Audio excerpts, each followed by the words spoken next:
one thing I think is hilarious, and it's good, it's mostly good, but it is kind of funny. If you teach a seminar, a lot of the women who are lifters, they've been taught how to lift by their boyfriend or their husband.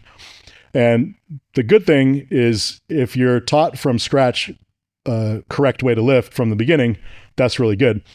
But sometimes if the guy that's teaching them has a limited understanding of what he's trying to teach, and a lot of times the women have better sort of body awareness or flexibility, and they can execute what the guy's trying to teach them better than the guy can do, but it's kind of like flawed. So you're executing the flaw like to a even higher degree.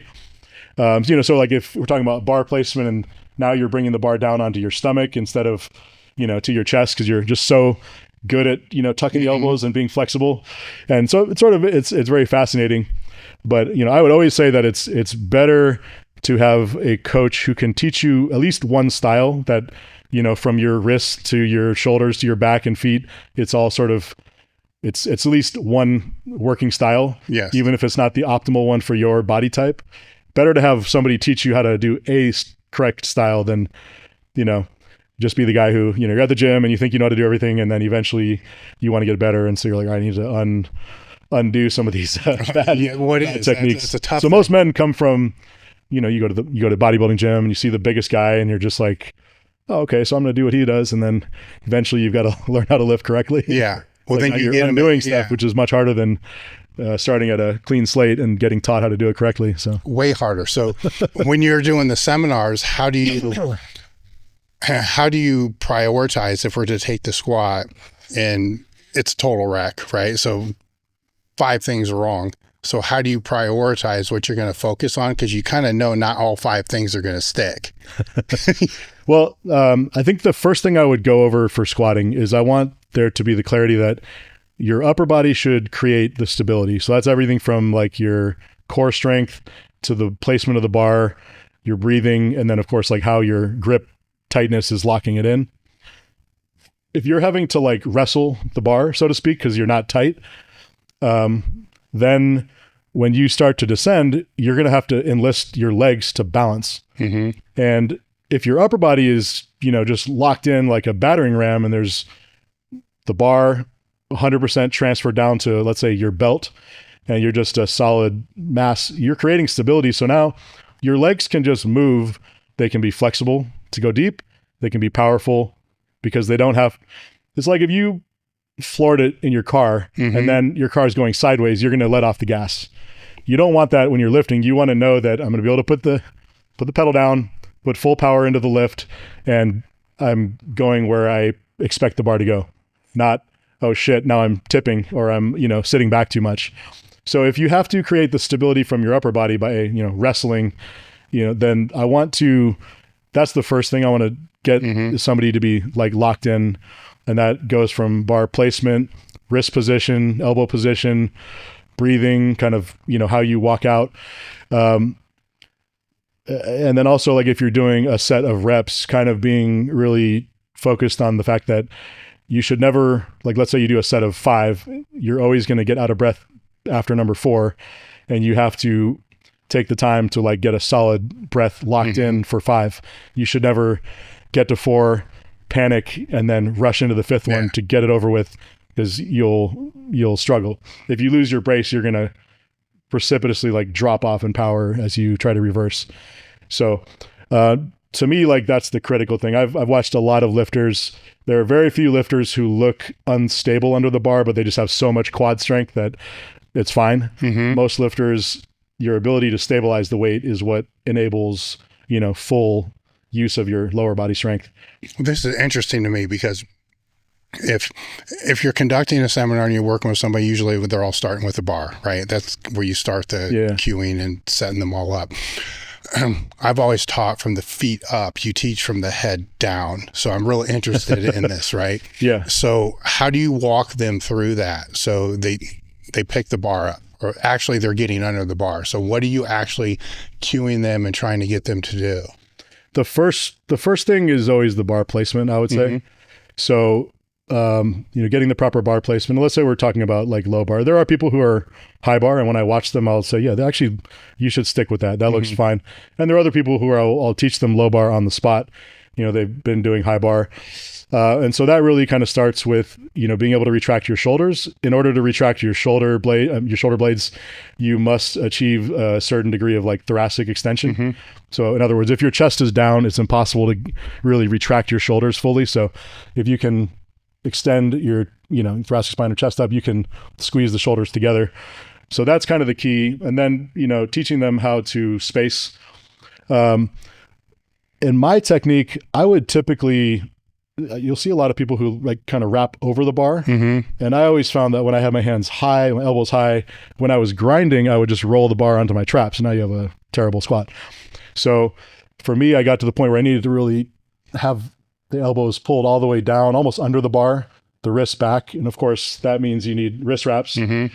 So to really get into that position, like once you're there, I would say like you should be able to hold the bar really efficiently without really trying that much. Just don't let go. And you should feel like you're just locked in, like you're stuck. And so that's really where I'm getting. It's sort of, you don't want to be so tight in your grip width that you're like, you're under the bar and now it's actually, you can't really get tight, but not wider than you have to be. Yeah. And for most people, you're showing them go a little tighter and you'll feel like if you just get it right, now you're locked in and it's very efficient. As you work down, how do you teach them to brace? So for me, I always have taught that when you breathe, you should not have this like visible shrug. I mean, if you can shrug 800 pounds, more power to you. But the breathing should come from the diaphragm or your stomach. Mm-hmm. And so to me, the breathing was always like, and especially if you're, doing reps, you need to be able to take more than one breath. So it was always sort of like, I like the cue of like, you're sipping the air, like you're kind of hyperventilating or breathing through a straw maybe, but it'll be like, and so there's just kind of that bearing down. Mm-hmm. And I would show them that if you brace your abs correctly, your pelvis and your sternum should actually move about a half an inch closer together. It's sort of akin to like, if somebody punched you in the stomach, would you go like this?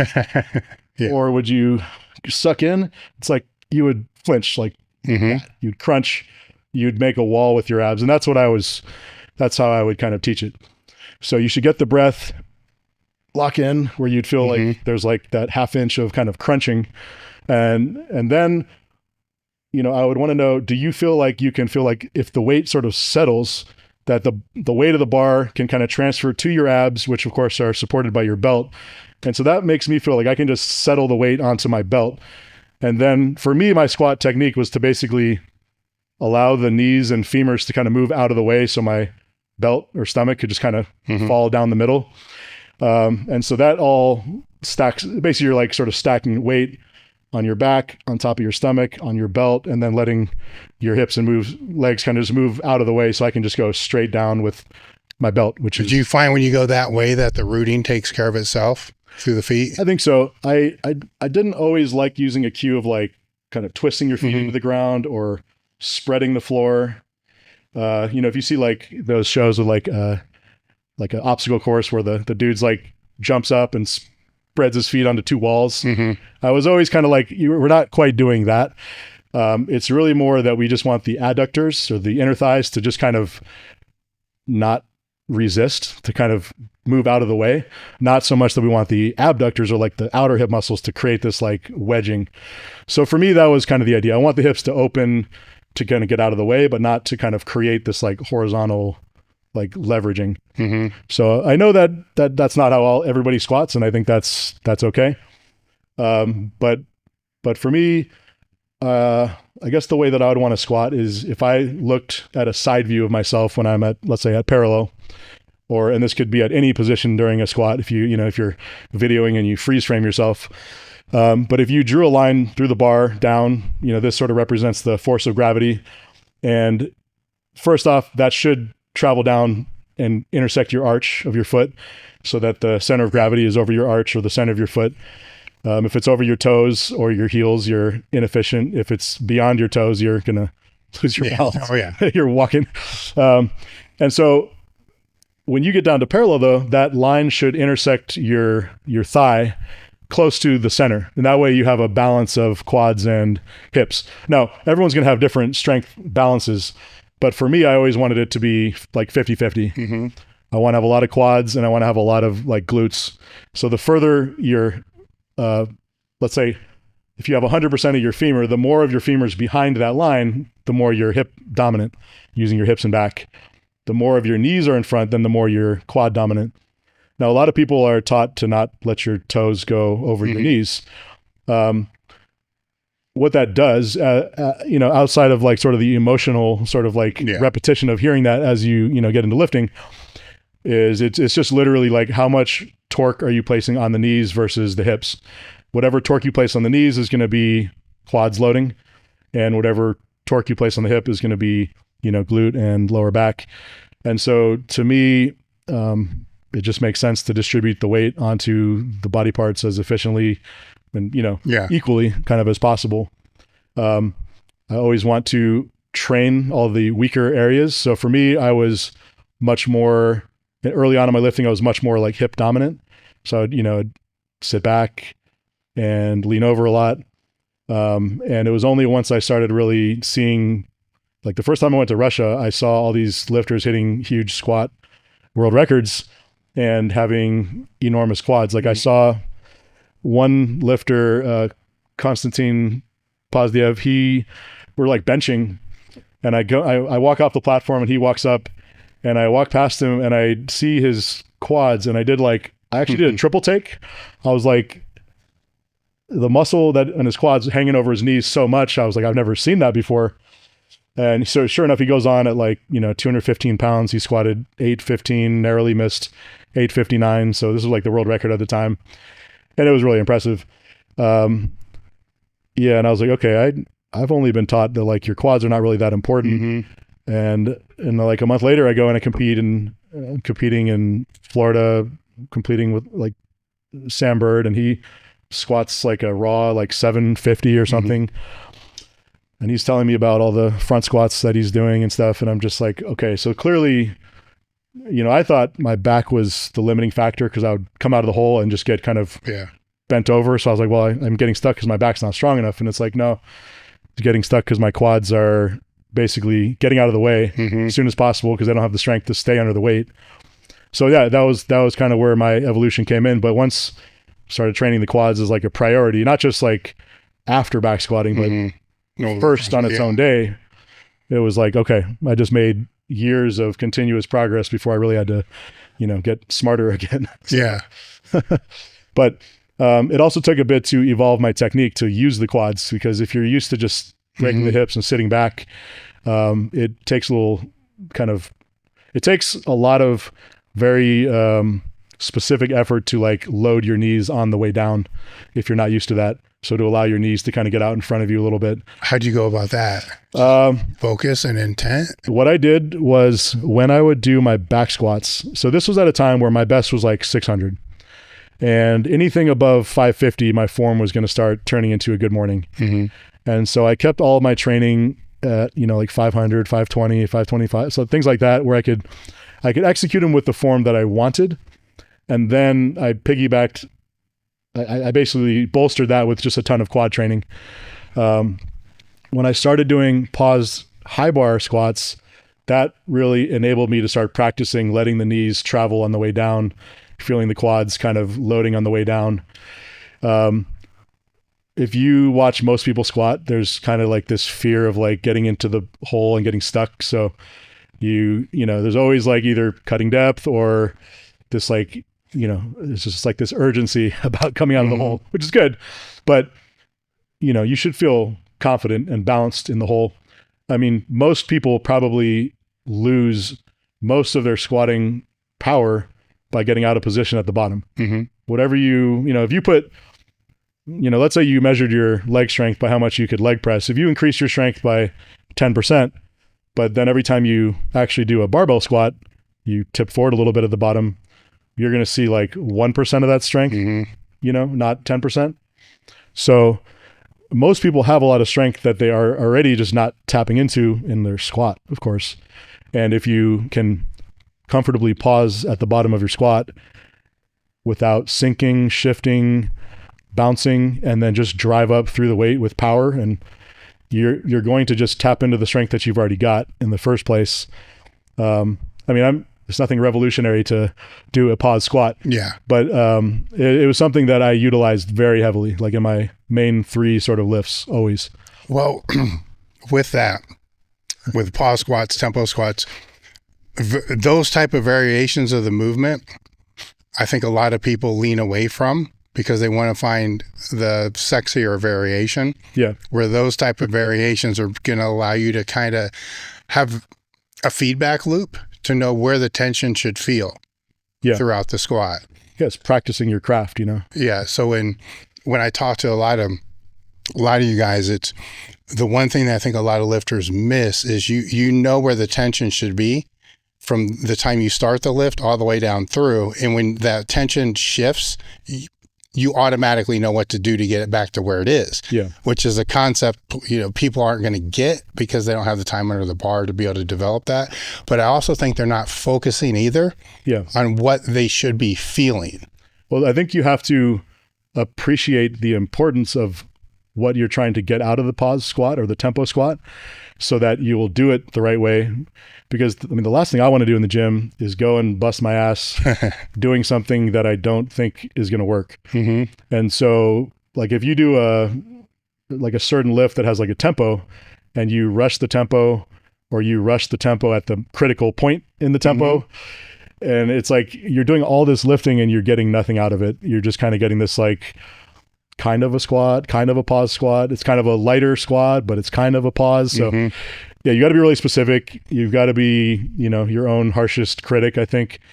You got to demand what you're capable of, which is your best, and not to just kind of let your, felt discomfort kind of get you it's going to suck. But that should be like a given. The way I saw it was like, whatever I could do a perfect pause squat with the high bar, I'm probably getting about a 10% carryover from that. So if I can increase that, then I know that when I go to the meet, I'm confident that I'm going to hit the target at the meet if those 10% numbers line up. Do they always kind of line up? When I did the one meet where I broke Sandberg's squat record, which was 783, I squatted like 784. That Monday leading up to the meet, I did 705 for like a perfect 1 rep paused high bar squat, which is pretty much exactly like that.